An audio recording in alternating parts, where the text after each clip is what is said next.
Ustaz, silakan. Assalamualaikum warahmatullahi wabarakatuh.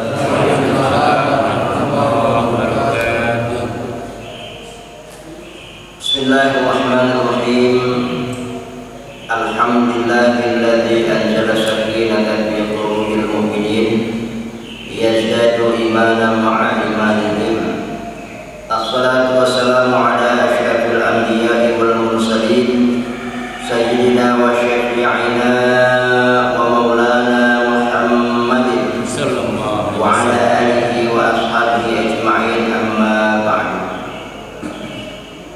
Jemaah yang dimuliakan Allah Subhanahu wa taala, kita bersyukur atas segala nikmat yang telah dilimpahkan kepada kita, mulai dari kita bangun tidur sampai saat ini, bahkan sampai kita tidur kembali. Setiap hari kita tidak henti-hentinya mendapatkan nikmat dari Allah Subhanahu wa taala yang kadang-kadang masih tidak seimbang dengan rasa syukur kita yang belum seberapa ini. Karena itu jangan pernah berhenti bersyukur kepada Allah Subhanahu wa taala, karena nikmat yang paling kecil sekalipun sangat berharga bagi kita.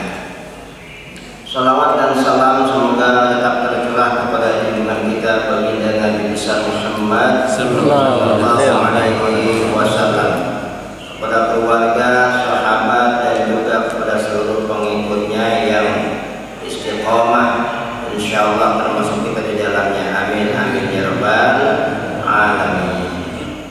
Jamaah sekalian yang dirahmati Allah Subhanahu wa taala, tema kita pagi ini adalah tentang mewaspadai tipu daya syaitan. Sebelum kita membahas itu, sebagai prolog, mari kita perhatikan bahwa manusia ketika lahir ke alam dunia ini membawa 3 bekal. Manusia lahir membawa 3 bekal. Apa 3 bekal tersebut? Yang pertama adalah fitrah. Fitrah. Ini yang Rasul sabdakan, kullu mauludin yuladu 'ala fitrah. Setiap bayi yang lahir terlahir dalam keadaan fitrah. Apa itu fitrah? Secara umum fitrah itu artinya suci, tapi ada makna lain yang lebih mendalam dari kata fitrah. Fitrah itu artinya kecenderungan kepada hal-hal yang baik. Jadi manusia itu membawa fitrah ketika lahir, yaitu membawa kecenderungan kepada hal-hal yang baik. Jadi fitrahnya manusia itu selalu ingin jadi orang baik, ya. Makanya tidak ada orang yang punya cita-cita pengen jadi maling, ada nggak? Pengen jadi begal, koruptor, enggak ada. Pasti kalau ditanya, kalau kita masih kecil ya, apa cita-cita kamu? Dokter, insinyur, polisi, dan sebagainya. Itu kan yang baik. Dan selalu kecenderungan manusia itu memang kepada perbuatan yang baik. Tidak ada yang ingin berbuat jahat. Al-hati nurani gitu. Jadi fitrah itu sama dengan hati nurani, gitu ya. Hati nurani. Kecenderungannya kepada yang baik dan tidak suka kepada yang jahat. Makanya seorang maling sekalipun tidak ingin anaknya jadi maling juga, gitu kan? Dia jadi maling juga ngumpet-ngumpet, nyolongnya di mana tahu, di daerah lain, gitu. Ya mas kalian yang dirahmati Allah Subhanahu wa taala. Jadi manusia lahir ke alam dunia itu membawa fitrah, selalu membawa kecenderungan yang baik-baik. Bahkan fitrah yang terbesar itu adalah kecenderungan untuk bertuhan. Ya, kecenderungan untuk bertuhan itu fitrah yang paling besar yang diberikan pada manusia. Sehingga manusia itu pada dasarnya itu percaya kepada Tuhan. Andai kata ada orang yang tidak percaya Tuhan, misalnya kalangan ateis, ya, sebetulnya hati nurani berontak. Walaupun mulutnya mengatakan saya tidak percaya ada Tuhan, otaknya mengatakan saya tidak percaya ada Tuhan, tapi fitrahnya, hati nuraninya sebetulnya berontak. Sebagai contoh begini, ada orang ateis, nggak percaya Tuhan, tapi ketika dia tenggelam pasti teriak-teriak. Ada nggak orang tenggelam itu diam aja? Nggak ada, pasti teriak, minta tolong. Sedangkan saat itu tidak ada yang bisa menolong, nggak ada manusia satupun. Nah, kepada siapa diminta tolong? Pasti kepada Zat yang Maha Kuasa, Zat yang Maha Besar, Zat yang Maha segala-galanya. Ini kan artinya kecenderungan manusia itu percaya kepada Tuhan. Nah, ini bekal yang pertama, fitrah, ya, kecenderungan manusia itu kepada yang baik-baik. Jadi pada dasarnya manusia itu tidak ingin menjadi orang jahat. Lalu yang kedua, bekal yang Allah berikan kepada kita adalah akal. Akal ini abstrak, nggak ada bentuknya, beda dengan otak. Ya, kalau otak itu kan ada ya, apalagi otak-otak sering lihat kita, ya sering kita makan malah. Itu otak. Kalau akal itu tidak ada bentuknya, tapi ada. Ya. Dia sebuah potensi saja, potensi untuk mengenal yang baik dan yang buruk. Nah, kalau fitrah tadi itu kecenderungan untuk tetap menjadi orang baik, kalau akal itu potensi dia untuk mengenal yang baik dan yang buruk. Itu. Sehingga tanpa belajar pun sebetulnya, tanpa belajar ya, tanpa sekolah, tanpa menuntut ilmu, sebetulnya akal kita itu sudah mampu membedakan ini baik, ini buruk, ini pantas, ini tidak pantas. Itu makanya Allah berikan kita bekal fitrah dan akal. Dan akal ini Allah berikan hanya kepada manusia dan malaikat. Ya, manusia dan malaikat. Sementara makhluk yang lain seperti jin termasuk mendapatkan akal. Hewan tidak mempunyai akal. Makanya hewan itu tidak bisa membedakan mana baik, mana buruk, mana pantas, mana nggak pantas. Makanya kucing pada kawin sembarangan jalanan. Zaman orang kalau kawin aja. Dia nggak bisa membedakan dia pantas apa enggak, enak apa enggak dilihat orang, karena nggak punya akal. Nah, maka kalau andai kata manusia tidak menggunakan akalnya, maka derajatnya lebih rendah daripada binatang. Kalau binatang berbuat yang nggak pantas wajar karena tidak punya akal. Allah tidak memberikan akal, Allah hanya memberikan insting saja kepada hewan dan hawa nafsu. Manusia diberikan akal. Kalau manusia tidak menggunakan akalnya, maka derajatnya lebih rendah daripada hewan. Nah, jadi dengan akal ini kita mampu mengenal yang baik dan yang buruk. Apalagi kalau kita manfaatkan akal ini untuk menuntut ilmu. Nah, yang ketiga, bekal yang diberikan Allah kepada kita adalah nafsu. Nafsu. Ya, ada dalam bahasa Arabnya sebetulnya itu hawa, bukannya nafsu.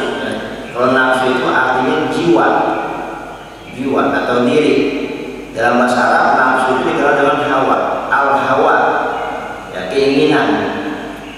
Apa itu nafsu?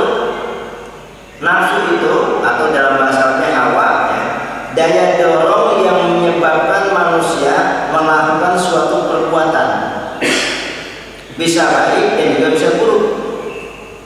Itu nafsu. Nah, makanya dengan adanya nafsu ini manusia bisa berkembang karena ada keinginan-keinginan.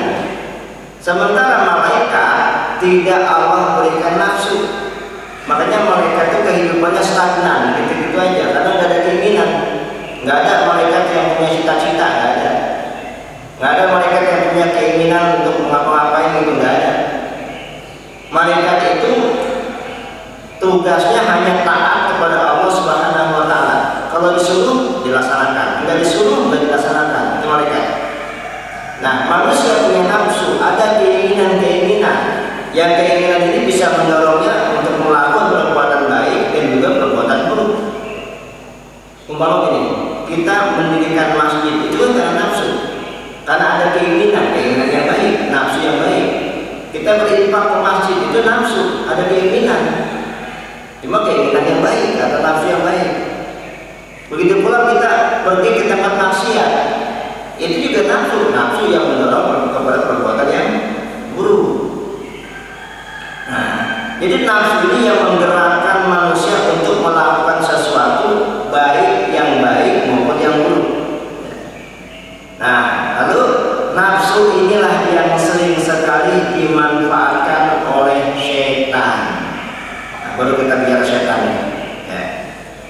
setan yang memanfaatkan hawa nafsu kita untuk cenderung kepada perbuatan-perbuatan yang melanggar norma agama. Ya. Dibisikkan tuh hawa nafsu kita, udah nggak usah ke masjid, belok kanan aja, ke tempat dangdut, ya.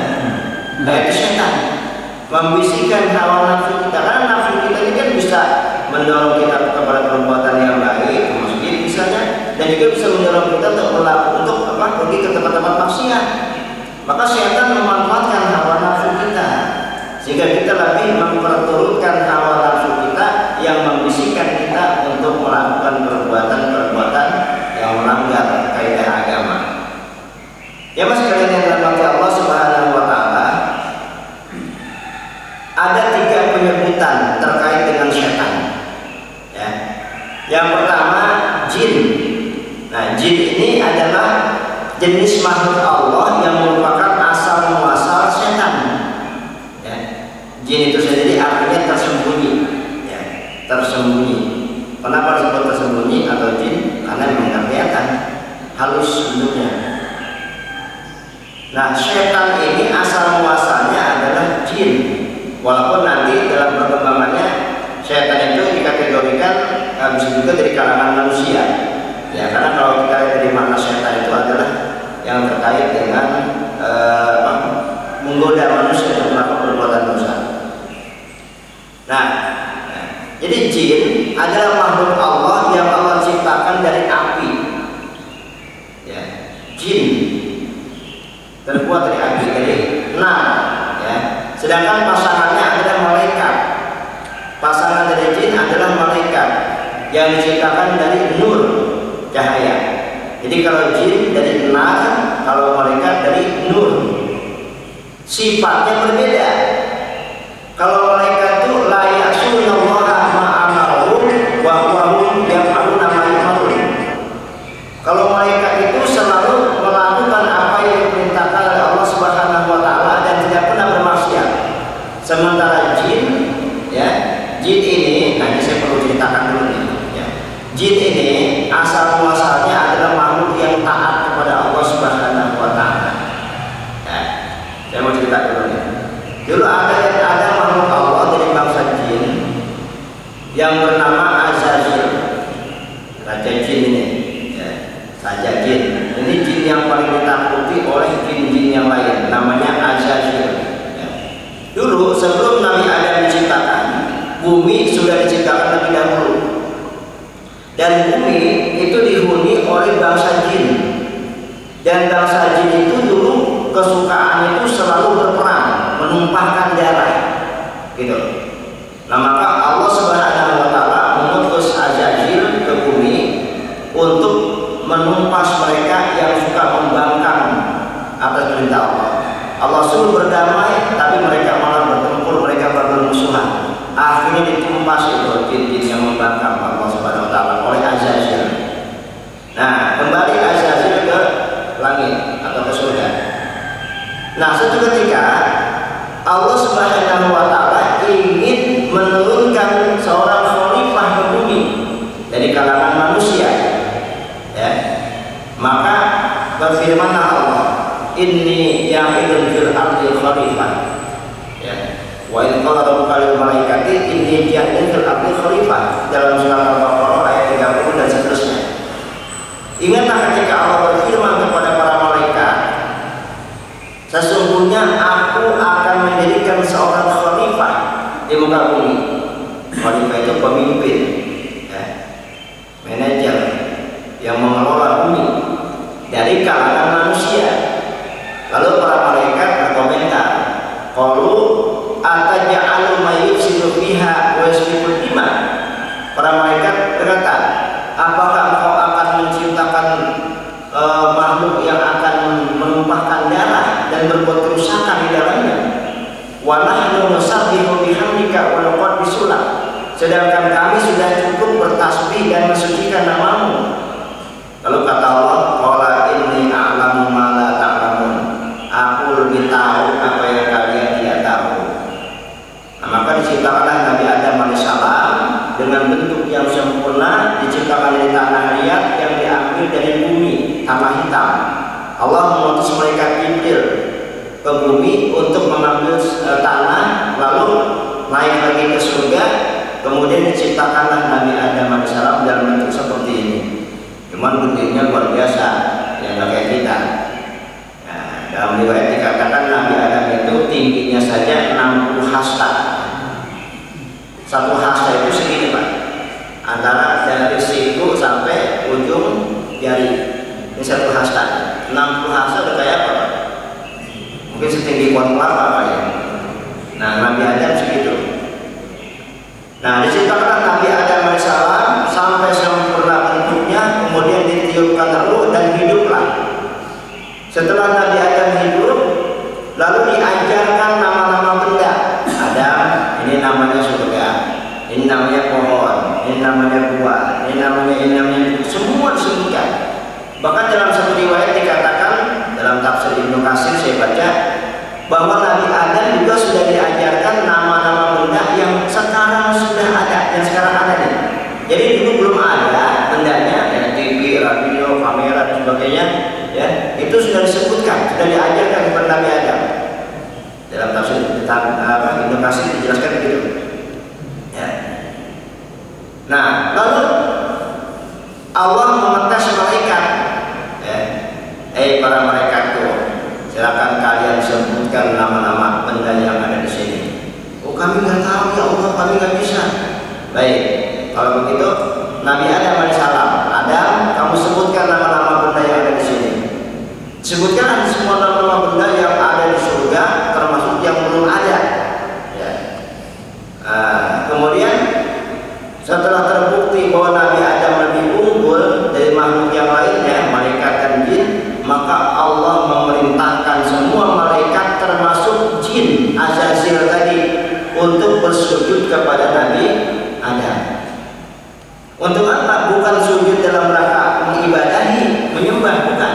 Tapi sujud itu adalah dalam rangka penghormatan. Ya, mereka disuruh bersujud untuk menghormati ciptaan Allah yang sempurna itu, yaitu Nabi Adam. Nah, maka semua malaikat sujud. Fasajadu illa iblis. Semua malaikat bersujud kecuali iblis. Nah, ini awal penamaan iblis. Tadinya dia dari namanya jin, ya, bangsa jin, namanya Azazil. Tapi karena dia membangkang perintah Allah, maka dipanggil iblis. Yang iblis itu sendiri artinya terlaknat. Ya, iblis artinya yang dilaknat. Nah, kenapa aba wastakbaru? Si iblis atau Azazil tadi tidak mau sujud, dia menolak dan dia merasa besar, sombong. Dia sombong. Aba wastakbaru wa kana minal kafirin, sehingga Allah memvonisnya sebagai makhluk yang kafir. Kenapa dia sombong? Dalam surat yang lain dijelaskan, ana khairum minhu khalaqtani min narin wa khalaqtahu min tin. Aku lebih baik dari dia ya Allah. Kenapa aku disuruh sujud? Aku diciptakan dari api, sedangkan Adam diciptakan dari tanah. Kenapa kau suruh aku sujud kepadanya? Gitu. Ini bentuk kesombongan iblis, karena dia merasa lebih senior dan lebih mulia karena diciptakan dari api, sedangkan Adam dari tanah. Akhirnya Allah Subhanahu wa taala memvonis iblis sebagai makhluk yang kafir. Ini awal penamaan iblis karena dia membangkang. Kemudian dia disebut juga setan. Nah, apa itu setan? Setan itu artinya jauh. Setan dari kata syakona, yang dari kata syakona yang artinya jauh. Apa maksudnya? Jauh dari rahmat Allah. Kapan yang disebut setan? Ketika si iblis ini menggoda Nabi Adam dan Hawa untuk memakan buah khuldi. Fa'azallahuma syaitanu anha fa'akhraja minha. Fa'azallahuma syaitanu, fa'azallahuma, ya betul. Fa'azallahuma syaitanu anha. Setan menggelincirkan Nabi Adam alaihissalam dari surga. Fa'akhraja mimma kana fihi, dan mengeluarkan Nabi Adam dan Hawa dari tempat Jadi Adam dan Hawa digoda oleh iblis untuk memakan buah khuldi yang semula Allah Subhanahu wa taala telah melarang Nabi Adam dan Hawa untuk memakannya. Kata Allah, ya Adam uskun anta wa zawjuka jannata wa kula minha ragadan haitsu syi'tuma wa la taqraba hadhihi syajarah fatakuna minadh dhalimin. Wahai Adam, tinggallah kamu di dalam surga bersama istrimu. Nah, ini ketika istri Hawa sudah diciptakan. Tinggallah kamu bersama istrimu di surga dan makan minumlah sepuas kamu apa yang kamu sukai. Tapi tolong jangan kamu dekati pohon ini, pohon khuldi. Ya, dalam ayat yang lain disebutkan bahwa pohon itu namanya pohon khuldi. Kalau kamu dekati, maka kamu akan menjadi orang-orang yang zalim. Ini larangan mendekati pohon, artinya larangan memakan buahnya, gitu kan? Jadi logikanya kalau mendekati saja tidak boleh, apalagi menjamahnya, apalagi memakan buahnya. Ini sama dengan larangan berbuat zina. Kan larangannya wala taqrabuz zina, bukan wala taqrabuz zina. Janganlah kamu mendekati zina. Maksudnya jangan kamu melakukan hal-hal yang bisa menjerumuskan kamu kepada perbuatan zina. Misalnya pacaran. Pacaran itu kan pintu awal untuk perzinahan. Ya. Nah, jadi Allah larang itu Nabi Adam dan Hawa untuk mendekati pohon khuldi, yang artinya jangan memakan buah khuldi. Allah larang.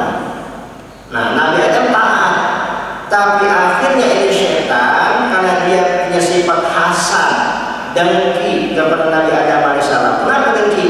Karena setan pertama divonis sebagai makhluk yang kafir.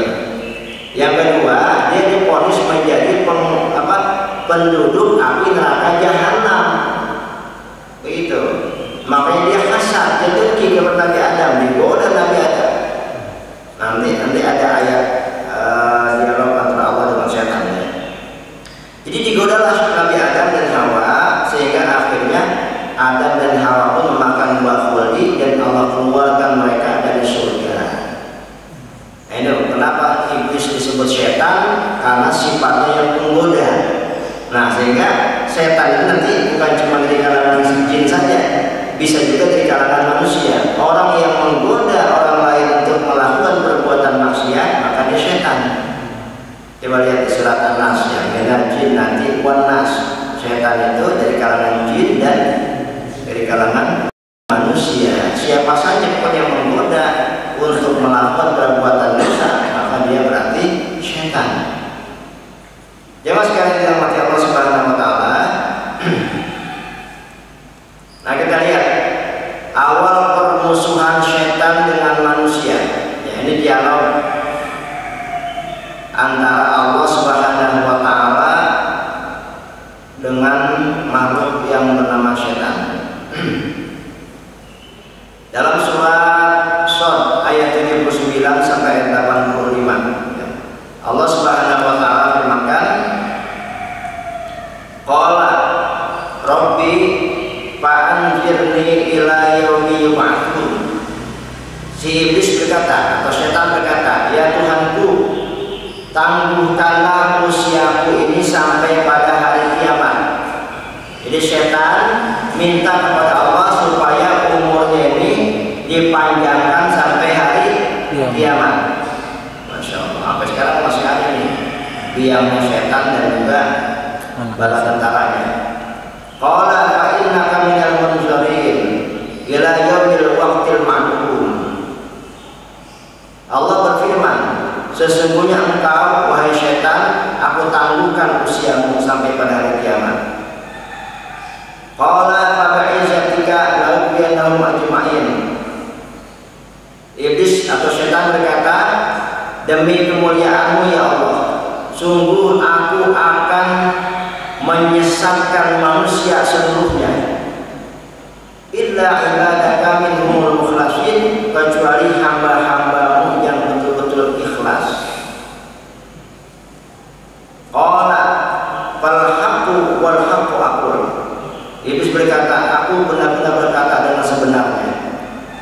La'amla'anna jahannama minka wa mimman tabi'aka minhum ajma'in. Kata Allah, sungguh aku akan penuhi kamu dan juga bala tentaramu ke dalam api neraka jahanam semuanya. Nah, jemaah sekalian yang dirahmati Allah Subhanahu wa taala, di sini kita lihat bahwa bagaimanapun juga setan itu masih mengakui Allah sebagai Tuhannya. Sehingga tadi dikatakan Rabbi, ya wahai Tuhanku, fa'anzirni ila yaumil ba'tsun, tangguhkanlah usiaku sampai pada hari kiamat. Jadi setan masih memanggil Allah sebagai Tuhannya. Nah, permasalahannya apakah mengakui Allah sebagai Tuhan itu sudah dikatakan orang yang beriman? Belum tentu. Ya, karena keimanan itu harus dibuktikan dengan ketaatan. Iblis tidak taat kepada Allah. Ketika disuruh bersujud kepada Nabi Adam, dia menolak, dia sombong. Maka pengakuannya sebagai mengakui Allah sebagai Tuhannya itu belum tentu dikatakan beriman. Ya mas sekalian yang dirahmati Allah Subhanahu wa taala. Nah, jadi tadi iblis meminta manusia ditangguhkan untuk bisa menggoda manusia untuk disesatkan supaya bisa menjadi pengikut-pengikutnya nanti di akhirat kelak dimasukkan ke dalam neraka bersama-sama iblis. Lalu Allah persilakan, silakan kamu goda, tapi kamu tidak bisa menggoda hamba-hambaku yang ikhlas. Nah, siapa itu hamba-hamba yang ikhlas? Hamba-hamba Allah yang betul-betul taat kepada Allah Subhanahu wa taala. Ya mas sekalian yang dirahmati Allah Subhanahu wa taala.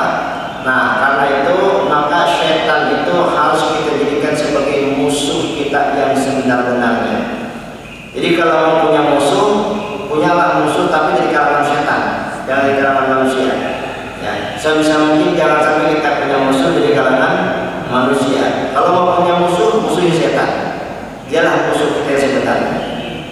Sehingga kata Allah Subhanahu wa taala dalam surat Fatir ayat 6, "Inna syaitana lakum aduwwun fattakhidhuhu aduwwan." Sesungguhnya syaitan itu adalah musuh bagimu, maka akuilah dia sebenar-benarnya musuh. Innama yad'u hizbahu liyakunu min ashabis sa'ir. Sesungguhnya setan dan bala tentaranya itu akan mengajak kamu untuk menghuni neraka yang menyala-nyala.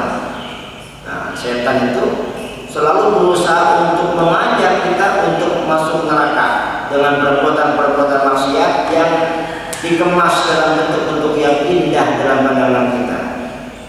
Jemaah sekalian yang dirahmati Allah Subhanahu wa taala, begitulah sumpah setan untuk selalu menggoda manusia sampai pada hari kiamat nanti.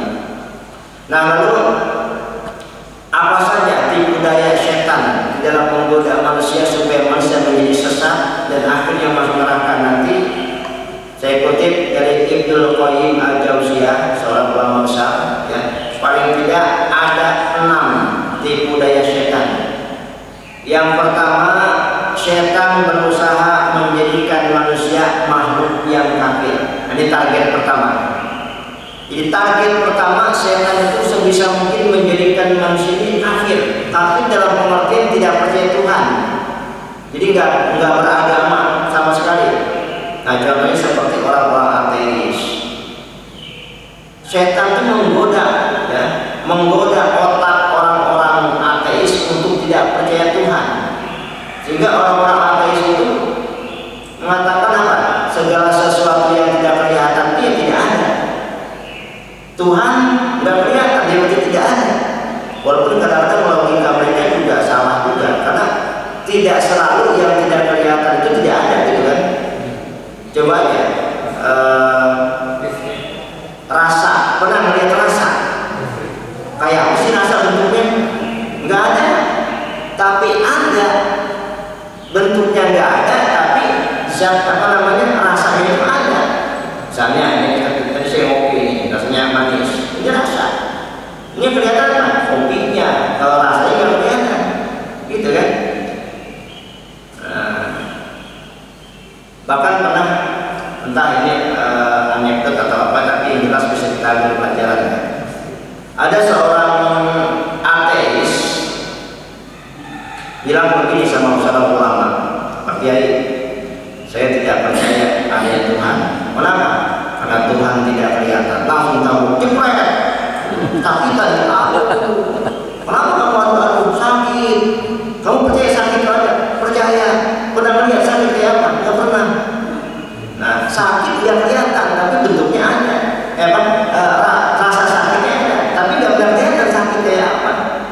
Nah Tuhan juga begitu, nggak kelihatan tapi ada. Jadi kadang-kadang kalau kita berpikir orang-orang tes itu nggak benar juga. Nah tapi setelah setan menggoda orang-orang lain, setan itu digoda bukan cuma orang bodoh, orang pintar digoda. Ya kan? Kebanyakan pintar juga kadang-kadang hati-hati dulu kan. Mohon maaf. Waktu saya kuliah dulu dosen-dosen saya banyak yang nggak sholat. Kebanyakan pintar begitu, dosen filsafat. Ya, jadi setan itu menggoda bukan cuma orang bodohnya, orang pintar digoda. Sebisa mungkin targetnya menjadikan manusia itu orang-orang yang tidak percaya Tuhan. Baik, kalau itu gagal, ya, kalau cara ini gagal, maka apalagi adalah kalau setan menggoda manusia untuk melakukan perbuatan syirik. Syirik itu menyekutukan Allah. Jadi dibiarkan manusia ini percaya Allah, beriman kepada Allah, tapi juga digoda supaya dia menyekutukan Allah. Dan kan sama aja. Tauhid itu kan harus mentiadakan ilah selain Allah, gitu kan? Tapi kalau masih menyekutukan Allah ya belum bertauhid namanya, belum beriman yang sesungguhnya. Tapi setan selalu menggoda manusia supaya kita melakukan perbuatan-perbuatan syirik dengan berbagai macam bentuknya. Ada syirik besar, ada syirik kecil, ada syirik jahar, ada syirik khafi. Ya. Syirik besar itu yang secara langsung menyembah selain Allah. Nah, seperti kafir Quraisy saat itu yang menyembah patung. Ya, sampai sekarang masih banyak yang menyembah patung, patung Sopekong, patung Buddha, ya, sembah-sembah. Itu syirik besar. Syirik kecil percaya sama dukun, percaya sama peramal, ya. Termasuk juga percaya kepada obat. Ini obat ini yang menyembuhkan sakit saya, dibilang begitu. Ya. Obat ini yang menyembuhkan sakit saya, atau saya sakit gara-gara obat ini. Seolah-olah jadi yang menyembuhkan itu obat, bukan Allah. Kalau orang yang bertauhid harus bilang begini, alhamdulillah Allah menyembuhkan sakit saya dengan wasilah obat ini. Begitu. Itu orang yang beriman, orang yang bertauhid. Jadi yang menyembuhkan Allah, bukan obatnya. Obat itu hanya wasilah. Kadang-kadang tanpa obat tidak bisa sembuh. Maka Nabi Ibrahim alaihissalam pernah mengatakan begini, wa idza maritu fa huwa yashfini. Kalau aku sakit, maka dialah Allah yang menyembuhkan aku. Ini kalimat yang diajarkan oleh Nabi Ibrahim, ya, untuk memperkuat tauhid kita. Jadi kalau kita sakit, kalau kita berobat, kalau kita sembuh, yang menyembuhkan itu Allah, bukan obat. Obat hanya perantara saja, yang kadang-kadang tanpa obat itu juga bisa sembuh.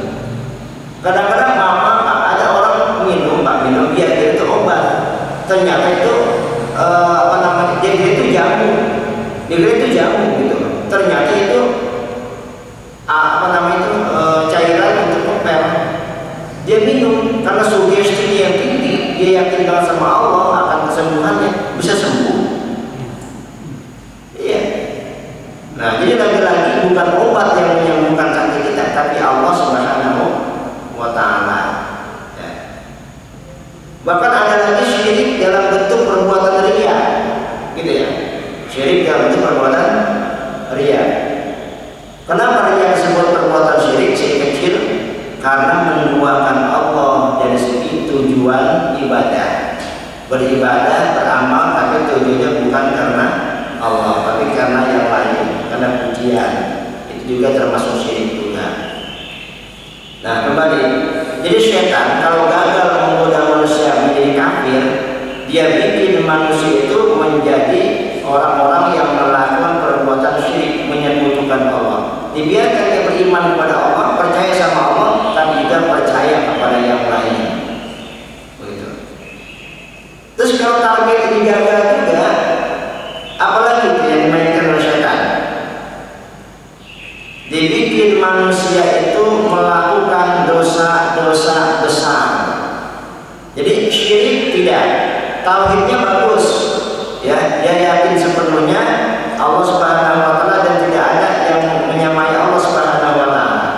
Tetapi dia melakukan perbuatan dosa besar. Apa contohnya? Dosa besar itu contohnya judi, minum-minuman keras, durhaka sama orang tua. Nah, yang termasuk kategori dosa besar itu adalah dosa-dosa yang akibatnya besar, bukan cuma kepada dirinya, tapi juga kepada orang lain. Dampaknya itu dosa besar tuh. Umpama judi ya, judi dosa besar. Dampaknya apa? Selain dia menjadi bangkrut, dia juga bisa nyolong, gitu kan? Dan juga bisa membunuh-bunuhan sesama penjudi. Mabuk, di samping dia hilang akal, juga bisa menyebabkan dia memperkosa, membunuh, mencuri dan sebagainya. Itu dosa besar. Durhaka, di samping itu merupakan perbuatan dosa bagi dia, menyakiti hati orang tua dan bisa menyebabkan orang tua menjadi murka, dan bukan cuma tidak ridho, tapi juga kadang-kadang bisa melaknatnya. Nah, itu dosa besar. Nah, sementara dosa kecil ini dosa-dosa yang dampaknya hanya untuk diri kita saja. Ya. Nah, jadi kalau setan gagal menggoda manusia menjadi orang-orang yang melakukan perbuatan syirik, dia goda manusia itu agar melakukan perbuatan dosa besar. Tauhidnya benar, dia tidak menyekutukan Allah, tapi banyak dosa-dosa besar yang dia lakukan. Sama juga. Kalau ini gagal, apa lagi? Target setan selanjutnya adalah menggoda manusia agar terbiasa melakukan dosa-dosa kecil. Sehingga apa nih? Kadang-kadang kita ini terlalu terlena dengan kesalahan-kesalahan yang kecil, sehingga kita mengatakan apa? Wajar, manusiawi. Iya, manusiawi, bukan manusia kalau tidak berdosa. Jadi kadang-kadang kata-kata ini jebakan setan juga. Jebakan setan juga. Kita katakan wajar, manusiawi, akhirnya berbuat dosa terus. Walaupun dosa kecil, tapi kalau ditumpuk-tumpuk, lebih banyak juga. Makanya pernah saya sampaikan, ada sebuah perkataan dari seorang ulama sufi, Hasan al-Basri. Dia mengatakan, laisal kaba'ir ma'al istighfar wala sagha'ir ma'al istimrar. Tidak ada dosa besar kalau terus-menerus digempur dengan istighfar, dan tidak ada dosa kecil kalau ditumpuk dan ditumpuk terus. Jadi dosa besar yang kita lakukan kalau kita bertobat kepada Allah dengan tobat nasuha, insya Allah Allah ampuni. Tapi masalahnya dosa kecil ini nih yang kadang-kadang kita tidak sadari. Maaf Pak, kita ngobrol nih, habis ngaji loh, ngobrol, tahu-tahu apa? Rengket ngomongin orang. Ngobrol-ngobrol kadang ngomong dikit, ya. Itu dosa-dosa kecil, tapi kalau tiap kali kita lakukan banyak juga. Jadi ibarat bola es, ya. Bola es yang menggelinding gitu, terus lama-lama gede juga. Tiap hari kita melakukan perbuatan dosa, walaupun kecil, lama-lama banyak juga, gede juga dosa kita. Mengalahkan dosa besar. Yang mabuk barangkali sudah bertobat, sudah selesai. Yang judi sudah bertobat, sudah selesai. Karena dosa kecil ini kita nggak sadari. Karena gimana kita mau tobat kalau kita tidak sadar, kalau kita melakukan perbuatan dosa. Makanya yang harus lebih diwaspadai sebetulnya itu dosa-dosa kecil. Karena kita sering tidak sadar melakukannya. Kalau dosa besar ya insya Allah nggak mungkin kita mabuk, kayaknya nggak mungkin ya. Jamaah al-istiqomah nggak mungkin mabuk, nggak mungkin berjudi, insya Allah nggak. Ya. Tapi masalahnya ngobrol, ngomongin orang, mobil dan sebagainya, kadang-kadang hati nggak bisa dijaga, ya kan? Ini dosa-dosa kecil yang kadang-kadang kita nggak sadar dan tiap hari kita lakukan, sehingga makin hari makin banyak dosa kecil kita. Kalau kata Imam Al-Ghazali, dosa kecil itu ibarat debu yang menempel di kaca. Kalau tidak segera kita bersihkan, besok nempel lagi dan tiap hari numpuk lagi, ya. Numpuk lagi itu, nggak dibersihkan, nempel lagi terus selanjutnya, begitu seterusnya. Artinya semua kaca tertutup dengan debu, susah dibersihkan. Jadi dosa kecil, kesalahan-kesalahan kecil kalau sudah terbiasa, kadang-kadang susah dihentikan. Makanya tadi saya katakan yang lebih harus diwaspadai itu adalah dosa-dosa kecil. Kalau dosa besar sih insya Allah nggak mungkin lah kita berjudi, Jemaah sekalian yang mati Allah Subhanahu wa taala. Jadi begitu cara setan menggoda kita. Kalaupun setan gagal menggoda kita melakukan perbuatan dosa besar, dibikin kita terlena dengan dosa-dosa yang kecil. Itu yang sering kita tidak sadari. Nah, oleh karena itu, kalau kita bicara masalah taubat, itu bukan urusannya dosa besar saja. Semua perbuatan dosa besar maupun kecil kita bertobat. Makanya tiap hari kita disuruh istighfar. Rasulullah saja mencontohkan, ayuhan nas inni atubu fil yaumi mi'ata marrah. Wahai manusia, sesungguhnya aku ini bertobat kepada Allah satu hari ini tidak kurang dari 100 kali. Itu Rasulullah. Rasulullah bertobat selama satu hari itu 100 kali. Istighfar maksudnya. Sekarang kita pikir Pak, Rasul saja yang orang maksum, ya, maksum, dijauhkan dari dosa. Beliau itu seumur hidup hanya 3 kali melakukan kesalahan. Seumur hidup Pak, 3 kali. Kita sadar berapa kali? Itu istighfarnya tidak kurang dari 100 kali. Itu Rasulullah. Ini kita mulu-mulu habis sembahyang langsung kita mulu-mulu istighfar paling 3 kali. Astagfirullahaladzim, astagfirullahaladzim, itu 3 kali. Dosa kita sangat amat. Dan Nabi Muhammad kesalahannya cuma 3 kali seumur hidup, istighfar sehari 100 kali. Ya Allah. Makanya kita banyak-banyak istighfar karena kita kadang-kadang tidak sadar dari omongan kita keluar dosa. Hati kita kadang-kadang tidak sadar melakukan perbuatan dosa. Begitu. Dosa-dosa kecil. Ini tipu daya setan yang dilakukan untuk manusia. Andai kata manusia mampu meninggalkan perbuatan dosa, baik besar maupun kecil, apakah setan kalah? Ternyata tidak. Masih digoda lagi. Digoda lagi manusia ini supaya dia menghabiskan waktunya untuk hal-hal yang mubah. Jadi kalau kita sudah terhindar dari perbuatan dosa, bukan berarti kita sudah bebas dari godaan setan. Setan masih menggoda lagi supaya kita ini terlena dengan perbuatan-perbuatan yang mubah. Ada waktu nonton TV, ada waktu tidur, ya walaupun tidur boleh, ya. Ada kadang-kadang perlu juga, tapi kalau kebanyakan tidur, akhirnya waktu kita habis bukan untuk ibadah, begitu. Dibikin kita terlena untuk hal-hal yang mubah. Kalau udah main catur bikin 2, ya kan? Udah main catur kasihkan segini 2, coba dikata kita tidur jam 10, jam 2 kita bangun tahajud, ya kan? Setan itu menggoda kita begitu, dibikin kita sibuk walaupun nggak dosa, tapi akhirnya waktu kita habis. Yang mesti kita bisa bangun malam nggak bisa bangun malam, begitu. Dibikin subuh kesiangan, ada yang tidak kesiangan. Sholatnya di rumah, terlambat ke masjid. Nah itulah setan menggoda kita begitu. Makanya dalam Islam itu penting sekali waktu, sehingga Allah menjadikan waktu sebagai nama surat Al-Asr. Ini nama surat yang paling kita hafal. Berikut artinya. Coba siapa yang hafal surat Al-Asr? Wal asri, demi waktu, innal insana lafi khusr, sesungguhnya manusia dalam keadaan rugi, illal ladzina amanu wa 'amilus shalihat, kecuali orang-orang yang beriman dan beramal saleh, wa tawassaw bil haqqi wa tawassaw bis sabr, dan selalu bernasihat dalam kebaikan dan dalam kesabaran. Hafal kita, hafal semuanya, kecuali nggak hafal. Semuanya hafal kecuali nggak hafal. Kita hafal ayatnya dan terjemahannya, tapi kadang-kadang penerapannya ini yang sulit. Kita habiskan waktu kita hanya untuk hal-hal yang tidak berguna, hal-hal yang menghalang-halangi kita dari ibadah kepada Allah Subhanahu wa taala. Makanya setan itu licik memang, dengan berbagai cara dia goda kita. Gagal dengan perbuatan dosa, dengan perbuatan yang mubah. Udah jatuh terusin gampang. Yang lain gampang, udah terusin aja. Lebih seru.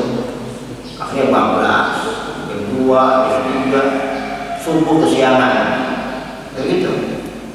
Hal-hal yang mubah itu menjadi tipu daya setan. Andai kata ini gagal juga, ya, Setan gagal menggoda kita dengan hal-hal yang mubah, artinya kita sudah pandai memanfaatkan waktu untuk taat kepada Allah Subhanahu wa taala. Apakah setan gagal? Ternyata tidak. Setan nggak berhenti, terus digoda kita. Kita sudah jadi orang soleh, masih digoda lagi. Apa godaannya? Yaitu dibikin kita bangga dengan amal soleh kita. Kita sudah tahajud tiap malam, puasa Senin Kamis, baca Quran 1 hari 1 juz, kan itu bagus deh ya. Tapi digoda lagi oleh setan, emang gak ada yang lain. Cuman ente doang yang paling alim di sini. Itu dalam hati dia juga ya. Nah, berarti kadang-kadang iya juga ya, jangan belum tentu ya. Itu ujub namanya. Ujub. Setan menggoda kita untuk punya sifat ujub, bangga dengan kesolehan yang sudah kita miliki. Makanya ketika kita sudah jadi orang soleh, itu hati juga Pak, jaga hati kita. Jaga hati kita supaya jangan ujub, apalagi sombong. Ada orang soleh sombong. Ayo ini yang paling soleh di sini, yang lain kagak. Jaga hati kita. Jadi setan itu nggak pernah berhenti menggoda kita dengan cara yang paling menjauhkan kita dari Allah, dan juga dengan cara yang kita sudah dekat dengan Allah. Dulu kita dibikin kafir gagal, dibikin jadi orang musyrik gagal, dibikin kita melakukan perbuatan dosa besar gagal, dosa kecil gagal, dibikin kita melalaikan waktu gagal juga. Kita sudah soleh, terus digoda lagi supaya kita ini bangga menjadi orang-orang yang soleh. Padahal Allah Subhanahu wa taala sudah mengingatkan kita dalam surat An-Najm ayat 32, kata Allah, "Fala tuzakku anfusakum huwa a'lamu biman ittaqaa." Janganlah kamu merasa kamu sudah bersih. Jangan kamu merasa sudah bersih, karena Allah lah yang lebih tahu siapa orang-orang yang bertakwa itu. Kita kadang begitu kan, merasa sudah bersih, bagus, maksudnya udah soleh gitu. Ibarat kita udah maksimal, lu bangga. Padahal kata Allah, Allah yang lebih tahu. Bisa jadi kesolehan kita ini belum merupakan kesolehan yang sebenarnya. Ya. Orang yang soleh itu tidak akan pernah bangga dengan kesolehannya. Jadi lebih baik kita merasa banyak salah daripada kita merasa sudah soleh, gitu ya. Lebih baik kita merasa masih banyak salah daripada kita merasa sudah soleh. Kalau kita merasa masih banyak salah, ada motivasi untuk memperbaiki kesalahan kita dan menambah kesolehan kita. Tapi kalau kita merasa sudah soleh, akhirnya kita sudah cukup ibadah. Gitu. Nah dulu Syekh Abdul Qadir Jailani pernah digoda oleh setan. Tuh Pak, jangankan kita Pak, Syekh Abdul Qadir, seorang waliullah, pernah digoda. Setan muncul dalam bentuk cahaya. Apa dibilang? Wahai Abdul Qadir, aku adalah Tuhanmu. Selama ini kamu sudah cukup beribadah, ibadahmu sudah maksimal, sudah kamu berhenti ibadah saja. Akhirnya apa yang dilakukan oleh Syekh Abdul Qadir? Disambit pakai segala rakyat. Pergi ke iblis, jangan kamu goda aku. Dia tahu kalau yang ngomong itu iblis. Kalau pada kita lagi sholat ada cahaya begitu. Wahai imam, berhenti kau sholat. Kamu sudah sholat? Iya benar-benar ya. Saya berhenti. Model kita barangkali ya. Jadi bukan cuma orang awam saja digoda Pak. Wali saja masih digoda, ya. Apalagi wali wali saja masih digoda. Itulah setan gak pernah berhenti menggoda manusia. Makin tinggi imannya, godaannya makin besar juga. Ya mas sekalian yang dirahmati Allah Subhanahu wa taala, itulah 6 tipu daya setan yang dimainkan untuk menyesatkan manusia. Jadi setan itu tidak pernah berhenti menggoda manusia sampai kita tergelincir melakukan perbuatan dosa, bahkan dilakukan sampai kita menjadi orang kafir, supaya kita ini menjadi teman-temannya di neraka jahanam nanti. Nah makanya Allah berpesan, ya ayyuhalladzina amanu udkhulu fis-silmi kafah wa la tattabi'u khutuwatis syaitan innahu lakum aduwwun mubin. Wahai orang-orang yang beriman, masuklah kamu ke dalam dalam Islam secara keseluruhan. Maksudnya taati Islam itu dengan kepatuhan yang maksimal, dan janganlah kamu ikuti langkah-langkah syaitan. Sesungguhnya syaitan itu musuhmu yang nyata. Jadi musuh kita yang nyata adalah syaitan. Ya. Lalu bagaimana agar kita terhindar dari godaan syaitan? Salah satunya adalah berdoa. Ya, salah satu doa yang diajarkan oleh baginda Rasulullah adalah Rabbi a'udzubika min hamazati syayatin wa a'udzubika min ayyahdurun. Ya Tuhanku, aku berlindung dari godaan syaitan dan aku berlindung kepadamu dari kehadiran mereka kepadamu. Ini doa yang diajarkan para ulama supaya kita baca ketika mau sholat. Ya, sebelum Allah, ya sebelum takbiratul ihram itu kita baca Rabbi a'udzubika min hamazatis syayatin wa a'udzubika min ayyahdurun. Ya, kita berlindung supaya setan itu nggak masuk ketika kita sholat. Dan kadang kalau kita lagi sholat Pak, rentan sangat dengan godaan setan, Pak. Benar kan? Lagi nggak sholat kita lupa, Pak. Jadi ada kunci, kamu di mana kuncinya? Begitu lagi sholat, Allah. Ada di laci. Ingat. Nah, setan itu bikin kita ingat. Akhirnya apa? Nggak konsen kita. Ya. Bahkan kadang ada satu lupa rakaat. Ini berapa kedua, berapa tiga ya. Nah, setan begitu. Nah, intinya perbanyak doa agar kita terlindung dari godaan-godaan setan. Bukan cuma doa ketika sholat saja, tapi juga dalam hal-hal yang lain. Mau ke pasar baca doa apa? Mau ke pasar baca doa. Ya, supaya di pasar banyak setannya. Ya, banyak setannya. Kadang-kadang kita di rumah nggak niat beli, Pak ya, nggak niat beli. Sampai seorang melihat yang menarik, beli akhirnya. Itu godaan setan sebetulnya, supaya kita boros, supaya kita membeli barang-barang yang tidak kita butuhkan, gitu kan? Nah, baca doa tadi ke pasar. Mau kemana kita mall, baca doanya. Ya. Nggak jadi beli dong. Ya nggak gitu. Minimal menghalangi kita untuk membeli sesuatu yang tidak kita butuhkan. Tapi kalau mau belanja itu tidak tulis dulu listnya, ya. Poin-poinnya ini yang nggak ada dalam catatan nggak usah. Gitu. Kecuali kalau kita ingat, oh dia saya butuh ini, tidak lagi. Baik jemaah sekalian yang dirahmati Allah Subhanahu Wa Taala, demikian kajian kita pagi ini. Kalau sudah masuk waktu subuh, mudah-mudahan bermanfaat bagi kita. Billahi taufiq hidayah. Assalamualaikum warahmatullahi wabarakatuh.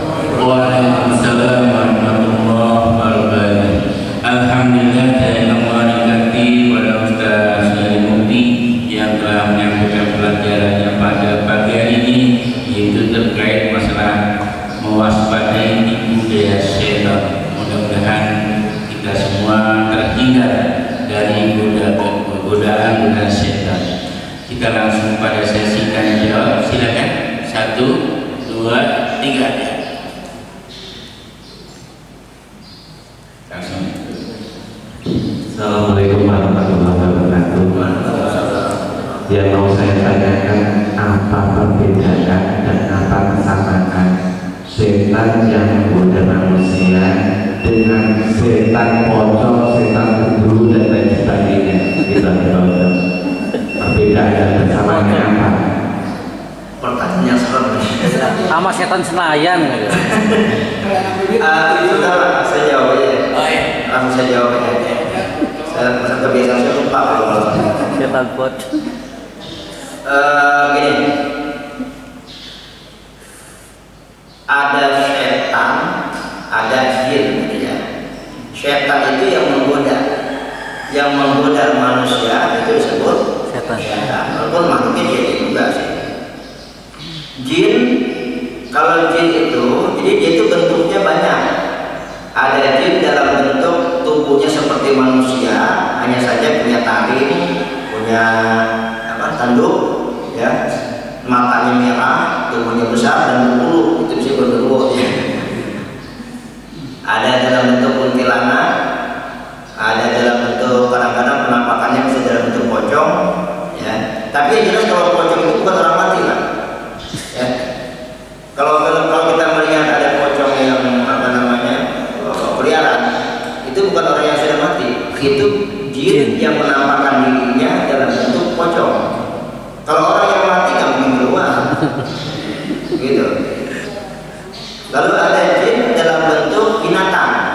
seperti buaya, harimau, kalajengking, ya, binatang ular, binatang-binatang yang bahaya gitu ya. Itu ada juga. Nah itu. Jadi kalau hantu ya, kita sebut hantu biasanya. Nah itu jin yang sedang melakukan penampakan dalam bentuk seperti tadi itu genderuwo, pocong, kuntilanak ya. Dan itu bukan orang yang meninggal, bukan. Orang yang meninggal itu tidak akan pernah bisa keluar dari kuburnya kecuali nanti di hari kebangkitan. Ya. Atau bisa juga sih kalau dipermainkan kamar dukun bisa juga ya. Tapi umumnya kalau penampakan itu bukan orang mati, tapi itu jin gitu. Nah sedangkan jin yang menggoda manusia itu dia tidak menampakkan diri, dia ada di dalam darah kita, begitu. Dia mengalir dia ada dalam aliran darah kita. Di situ dia menggoda hawa nafsu kita. Jadi saya katakan tuh ya, dia membisikkan hawa nafsu kita untuk melakukan perbuatan-perbuatan yang melanggar agama, gitu. Jadi dia nggak menampakkan diri, dia masuk ke dalam aliran darah kita, begitu. Baik, selanjutnya. Assalamualaikum warahmatullahi wabarakatuh. Pertanyaan disampaikan mulai sejak awal Allah menciptakan manusia, kemudian kasih tiga tadi alami, akal dan nafsu, supaya kita bisa membedakan bahwa kita sedang dibisikin oleh setan untuk berbuat sesuatu, maka kita butuh ilmu Pak. Nah ilmu itu harus dari yang tertulis dan tidak tertulis.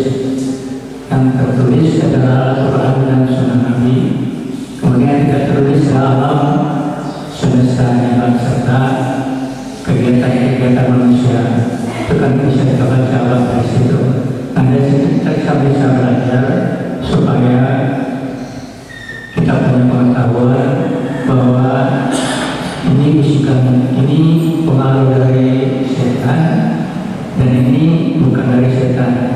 Apakah demikian Pak? Supaya kita harus memiliki ilmu untuk membina nurani, membina akal dan membina hawa nafsu kita yang dalam kehidupan sehari-hari disebut SQ, EQ dan IQ.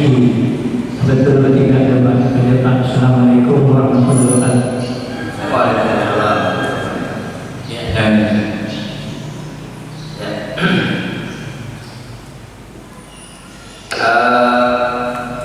untuk bisa mendeteksi apakah ini godaan syaitan atau kemauan hawa nafsu, gitu ya. Memang kadang-kadang bias Pak ya, bias. Ini kemauan saya atau hawa nafsu, gitu ya. Kemauan hawa nafsu atau godaan syaitan, gitu kan. Pokoknya yang jelas begini, karena syaitan itu menggoda kita ini bikin nggak sadar, gitu kan. Yang jelas ketika ada dorongan-dorongan untuk melakukan perbuatan dosa, itu segera kita istighfar, kita tinggalkan, jangan diperturutkan. Entah itu dari dorongan hawa nafsu kita sendiri atau dari godaan syaitan, kita tidak tahu, gitu ya. Nah, kita hanya diperintahkan untuk menjaga diri dari godaan syaitan. Adapun ilmu yang bisa menjauhkan kita dari godaan syaitan itu ya tadi ilmu tarikat, ilmu tasawuf, ya. Ilmu tasawuf, insya Allah itu bisa membantu kita untuk terlindung dari godaan-godaan syaitan. Gitu. Nah, kalau usaha yang kita lakukan tadi diantaranya membaca doa yang saya bacakan tadi, Rabbi a'udzubika min hamazatis syayatin wa a'udzubika min ayyahdurun. Ya Allah, lindungilah aku dari godaan-godaan syaitan dan lindungilah aku dari kehadiran mereka terhadapku. Itu doa yang kita baca. Itu hanya upaya kita, ya. Kalau untuk mendeteksi kita tidak tahu apakah ini murni hawa nafsu kita atau godaan syaitan. Ada yang mengatakan begini, Ramadan contohnya. Bulan Ramadan itu kan ada hadis semacam ini. Ida ja'a Ramadan, futihat abwabul jannah wa ghulqat abwabun nar wa sulsilatis syayatin. Apabila datang bulan Ramadan, dibuka pintu surga, ditutup pintu neraka dan dirantai setan-setan. Jadi setan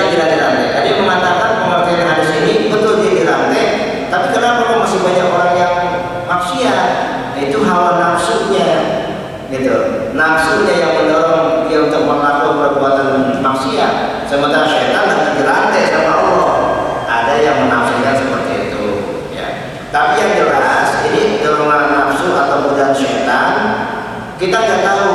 Yang penting kita tetap berlindung kepada Allah Subhanahu Wa Taala dari godaan setan dan tetap berusaha untuk tidak melakukan perbuatan maksiat.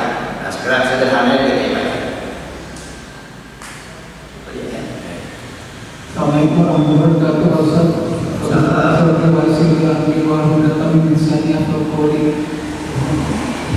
Pak Ustaz, saya ingin menanyakan, kita membicarakan tentang malaikat, jin, setan dan sebagainya. Padahal kita sudah tahu, tapi kita masih ada ujung diri dalam diri kita gitu, Pak Ustaz. Terus juga termasuk apakah orang itu, Pak Ustaz? Karena orang menganggap kalau misalnya orang udah meninggal, nanti waktu kita tahlilan dia akan berkunjung dan melihat kita tahlilan gitu. Jadi itu katanya itu korin dari yang almarhum yang meninggal gitu.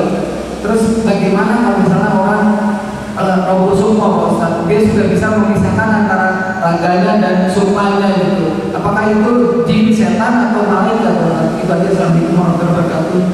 Yang terakhir tadi kalau mengenai korin, Pak Ustaz. bukan tadi yang sukma itu yang Oh iya, roboh sukma ada orang yang meyakini itu bisa memisahkan diri. Dia tidur, tapi dia itu bisa berjalan-jalan kemana-mana. Mantap. Enggak ada sama wabarakatuh. pertanyaan tinggi begini. Ya.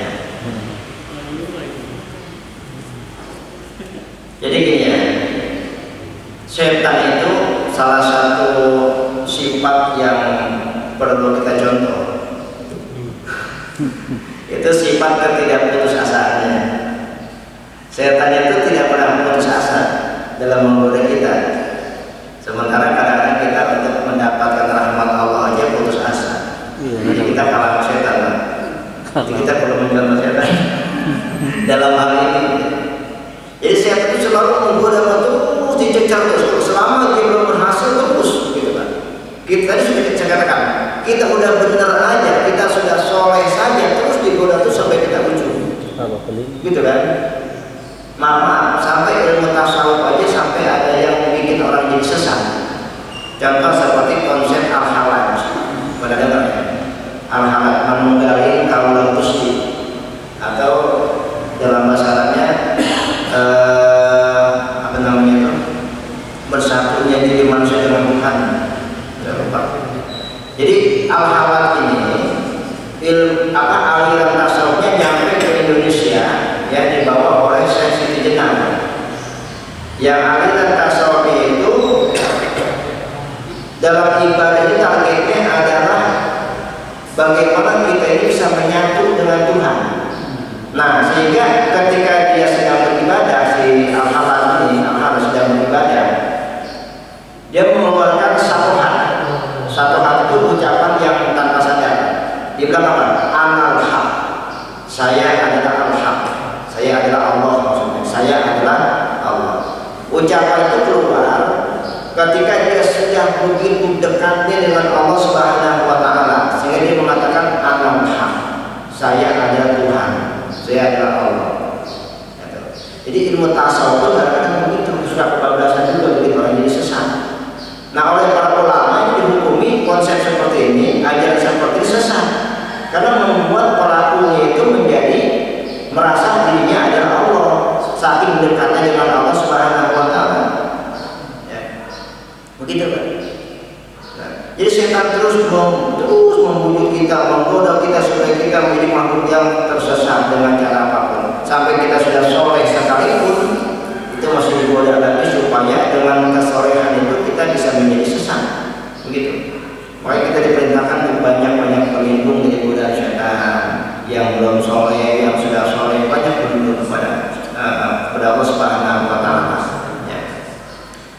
Lalu ada pun tadi masalah orang yang mati bisa mengunjungi keluarganya, ya.